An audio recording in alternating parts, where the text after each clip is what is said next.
When we were discussing the Arthurian tarot, we made a great deal of the special use of the Holy Grail in there, but I said at the same time we could also put that in a section called tarot because they are tarot cards.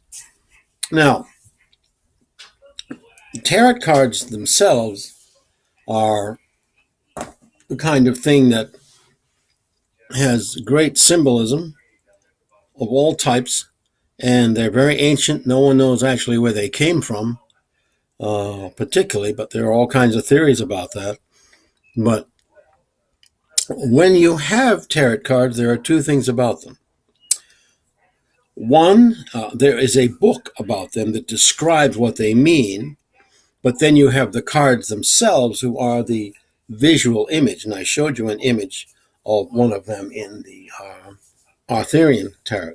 Now, what this means, though, is whoever drew the tarot cards was not necessarily the same person or people who wrote a tarot book.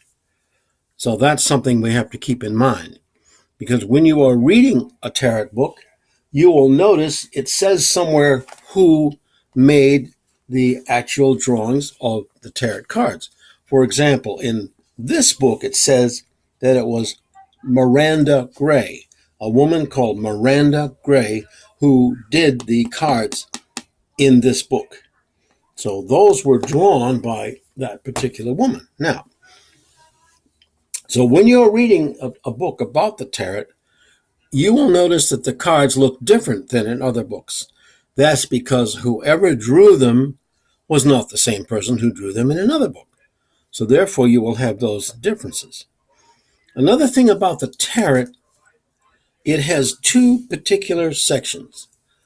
They're called arcana. The first section is called the major arcana. Those are the ones that are read first usually, and they have very in-depth meaning. And there are 22 cards in the major arcana. Then there's another section after that called the minor arcana.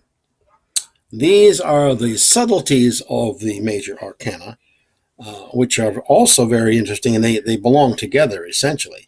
But in the minor arcana, there are 4 suites of cards, like the king cards and the queen cards and so on, or the sword cards. So there are 14 cards in each suite.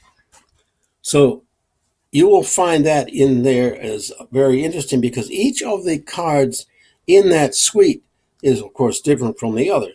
And that gives all kinds of different subtle meanings of that particular type of card in that particular suite. So if you are dealing with the tarot, you must realize that the tarot writer is different than the tarot card painter or drawing. Now, I have this book here that's called The Essential Guide to the Tarot.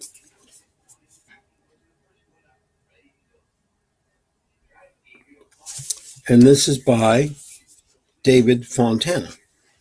Now, he is a specialist in this kind of things. He studied it for years and years.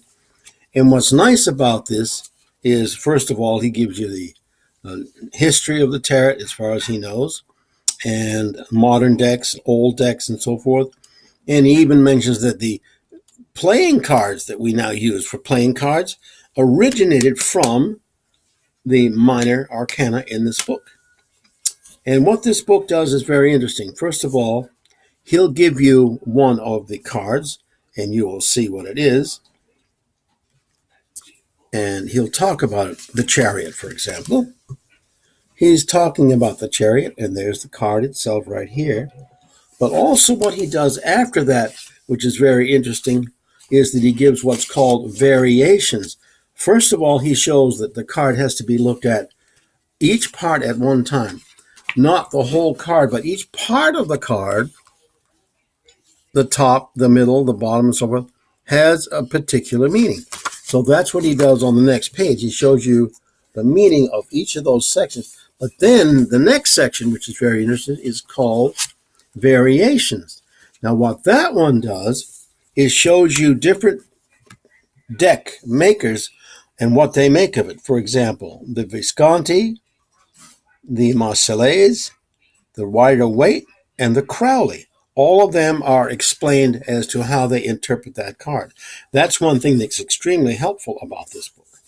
One could begin with that to get a good idea of all of the Tarot Major Minor Arcana and those that vary from this particular version. We will discuss this in more detail as we go along.